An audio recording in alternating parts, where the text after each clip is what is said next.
So far as the ultimate goal is concerned, I think none of us need have any apprehensions. None of us need have any doubt. But my fear...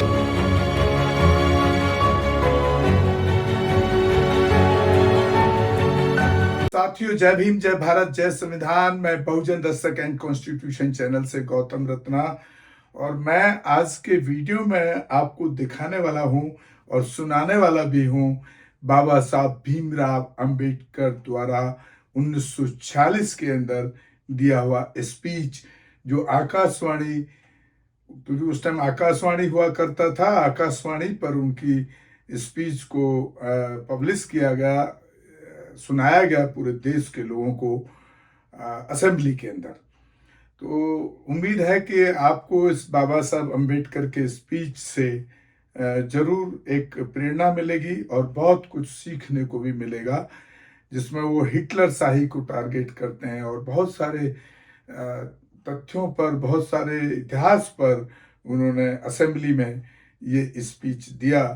तो मेरी कोशिश होती है कि हम अपने समाज के जितने भी हमारे बहुजन समाज के महापुरुष हुए हैं, उनकी हिस्ट्री को, उनके स्पीचेस को आप तक पहुंचाया जा सके और एक अच्छा काम किया जा सके देश में, जो हमारे खास तौर से बहुजन और वंचित महिलाओं के लिए एक प्रेरणादायक हो और वो एक अच्छा काम कर सकें समाज के लिए भी और अपने लिए भी। तो देखिए video. Which I must express clearly is this. Our difficulty, as I said, is not about the ultimate future. Our difficulty is how to make the heterogeneous mess that we have today take a decision in common and march in a cooperative way on that road which is bound to lead us to unity. Our difficulty is not with regard to the ultimate.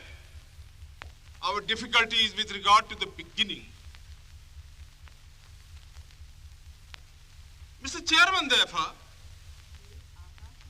I should have thought that in order to make a start, in order to induce every party, every section in this country, it would be the act of greatest statesmanship for the majority party even to make a concession to the prejudices of people who are not prepared to march together. And it is for that I propose to make this appeal. Let us leave aside slogans. Let us leave aside words which frighten people. Let us even make concession to the prejudices of our opponents. Bring them in so that they may willingly join with us on marching upon that road, which, as I said, if we walk long enough, must necessarily lead us to unity. And if I therefore, from this place, support Dr. Jaikar's amendment, it is because I want all of us to realize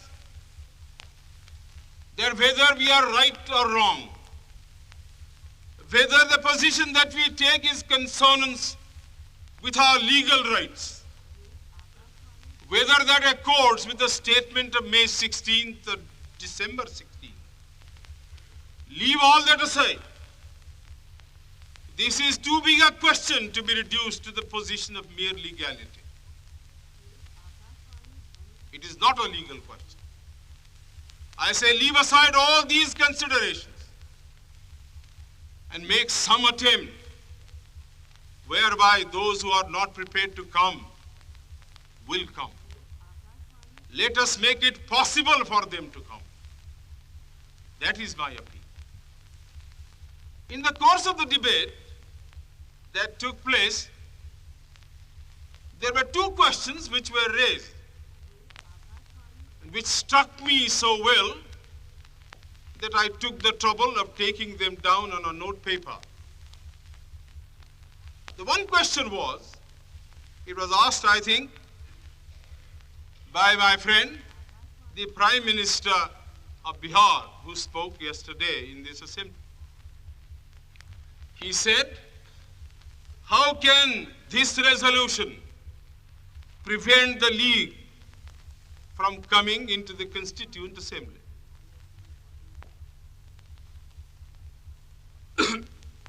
Today, my friend Dr. Shyam Prasad Mukherjee asked another question.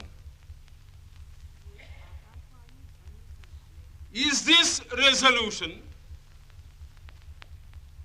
inconsistent with the Cabinet Mission's proposal?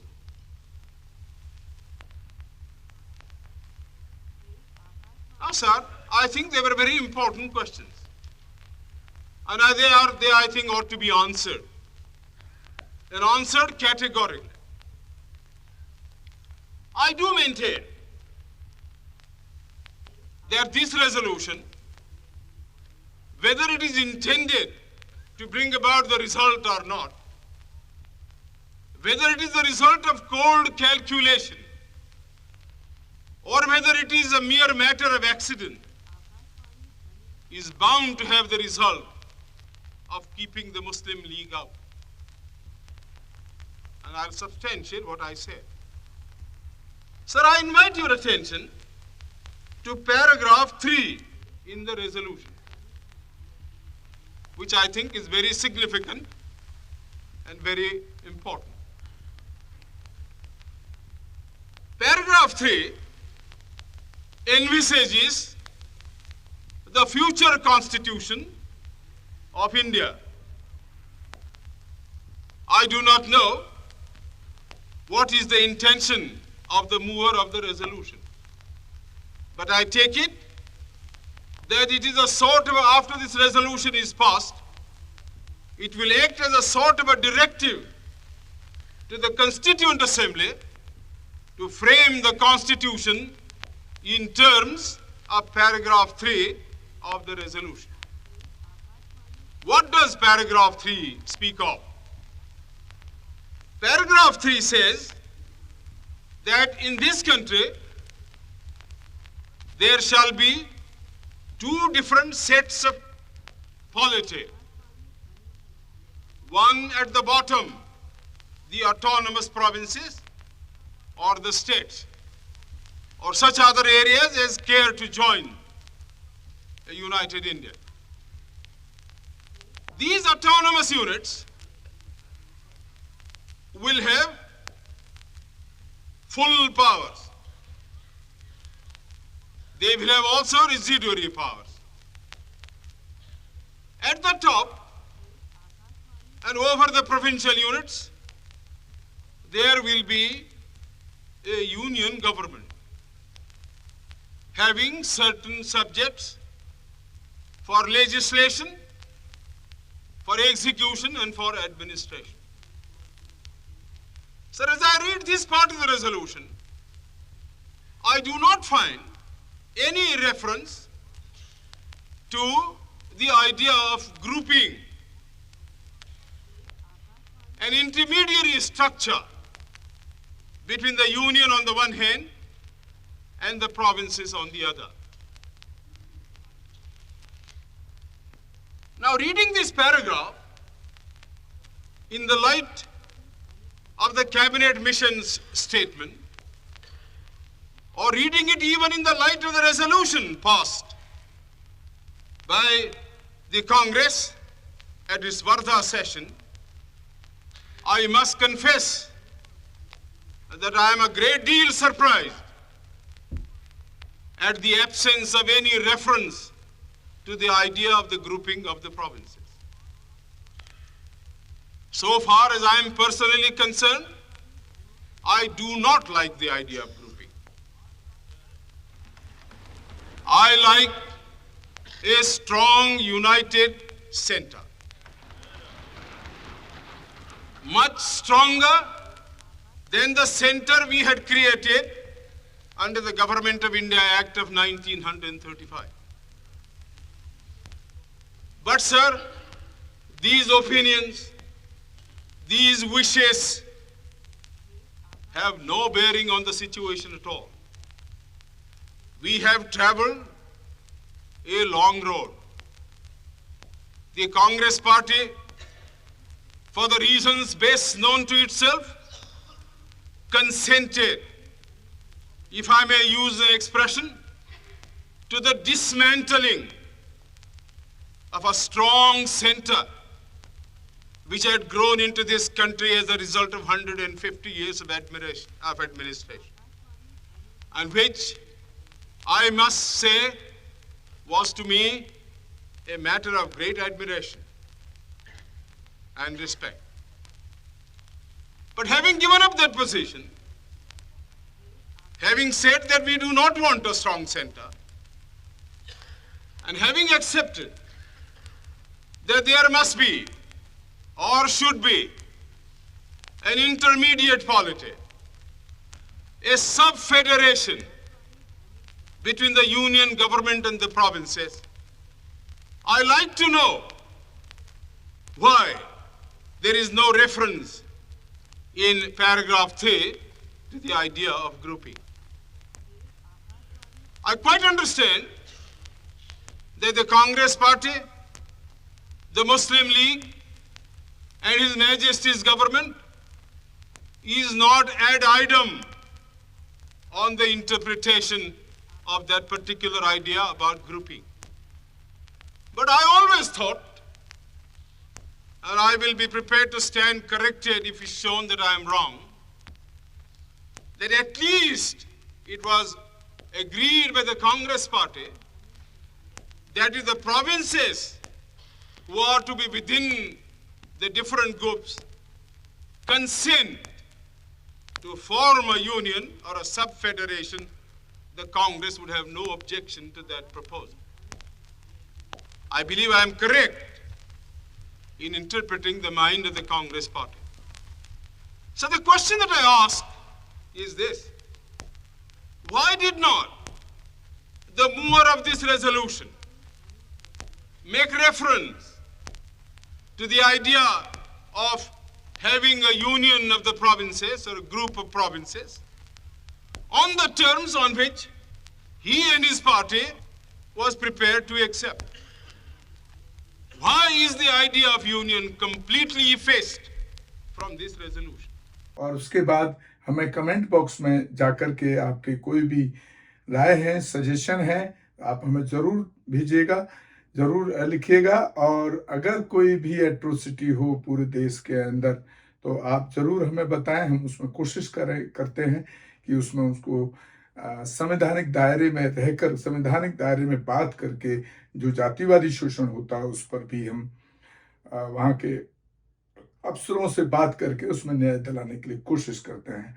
और साथियों, एक appeal और भी मैं करना चाहूँगा, हो सके तो एक आर्थिक सहयोग भी करें, क्योंकि इस सब पे एक बहुत बड़ा खर्चा हम समाज के लिए, अपने वंचितों के लिए करते हैं। आप हमारे दोनों चैनलों को, बहुजन Dastak news and constitution channel को ज़्यादा से ज़्यादा देखें, शेयर करें और सब्सक्राइब करें। इसी के साथ मैं आपसे विदा लेता हूँ। जय भीम, जय भारत, जय संविधान। धन्यवाद साथियों। हमारे चैनल बहुजन दस्तक को लाइक, शेयर, सब्सक्राइब देखना मत भूलिएगा। जय भीम, जय भारत, जय संविधान। नमो बुद्धाय। धन्यवाद। चैनल आर्थिक समस्या से गुजर रहा है। अगर आप बहुजन समाज में बाबा साहेब अम्बेडकर और तथागत बुद्ध की विचारधारा को अधिक से अधिक लोगों तक पहुंचाना चाहते हैं तो हमें आर्थिक सहयोग प्रदान करें, ताकि हम अपने चैनल के माध्यम से देश विदेश में समता, बंधुता, एकता और संवैधानिक अधिकारों को ज्यादा से ज्यादा लोगों तक पहुंचा सकें। आप अपनी सहायता राशि नीचे लिखे खाते में जमा करा सकते हैं। खाता धारक गौतम रत्ना, खाता संख्या 69576865 IFSC कोड SBIN 0060336 बैंक भारतीय स्टेट बैंक। आप हमारे बैंक खाते का विवरण स्क्रीन पर भी देख सकते हैं। हमारे channel Gautam films production and raw cinema को लाइक, शेयर, सब्सक्राइब देखना मत भूलिएगा। थैंक्स। धन्यवाद। मैं गौतम रत्ना गौतम फिल्म्स प्रोडक्शन में आपका स्वागत करता हूं। आप हमारे प्रोडक्शन हाउस के अंदर अपना कैरियर बना सकते हैं as a film director, as a producer and actor and actress and editor and cinematographer also. अगर आपको फिल्म से रिलेटेड कुछ भी प्रोजेक्ट आपको बनवाना है तो हमारे पास में पूरा सेटअप है, जिसमें फिल्म कैमरा है, शूटिंग लाइट्स है और एडिटिंग है। सारा A to Z एक ही जगह पर आपको हमारे यहाँ पर मिल जाएगा। तो दोस्तों आप हमें कांटेक्ट कर सकते हैं हमारे नंबर्स पर 9810085714 और 8510005714। हमें मेल भी कर सकते हैं gautamfilmsproduction@gmail.com पर। धन्यवाद।